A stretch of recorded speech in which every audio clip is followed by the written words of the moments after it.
The who and what of God. I will admit they might not be perfect, but this is my explanation. First is obviously the Jewish belief that God was one. Uh, Nowhere did the Jews ever believe that God was a Trinity. They always believed in one God who was supreme. Next, we get the onenesses. This comes like the oneness Pentecostals. They believe the Father, the Son, and the Holy Spirit are all actually one God, and they do not believe in a Trinity, but believe that they are all one and the same. The Father came down to earth. Next, we have Trinitarians. Trinitarians believe that the Father, the Holy Spirit, and Jesus are all three separate persons of personalities, and yet they are three in one, and yet all are 100% equal.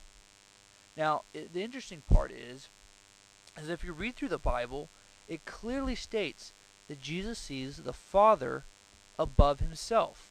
He prays to the Father. He does the Father's will. He's subservient to the Father. He doesn't see himself equal to the Father. Yet, what's interesting is in our practice of worship by most Christians, they sing to Jesus, they praise Jesus, and they almost ignore the Father, which I think is wrong.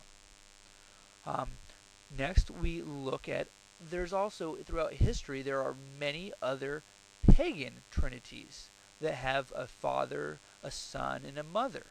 And this is just a list of a few of them.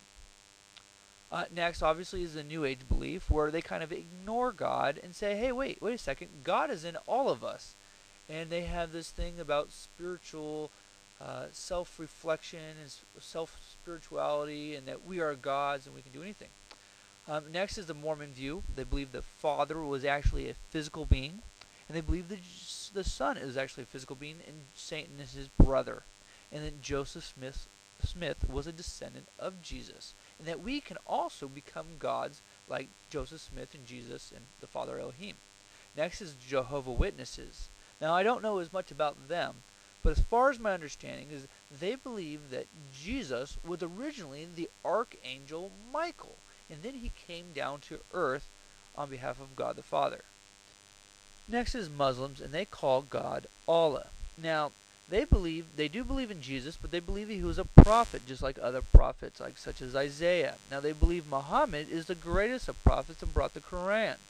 Now, they still believe in only one God. Now, next is my favorite, is the Unitarian belief that there is one God the Father who had a Son through the Holy Spirit and the Virgin Mary, and through his sacrifice that we would receive the Spirit, and thus restoring our relationship that was lost through the fall of man back with Adam. The only difference between this and Muslims is Jesus is still a sacrifice, where Muslims don't recognize Jesus' death on the cross. The city does not need the sun or the moon to shine on it, because the glory of God is its light, and the Lamb is the city's lamp. And here is the light of the glory of God shining through Christ.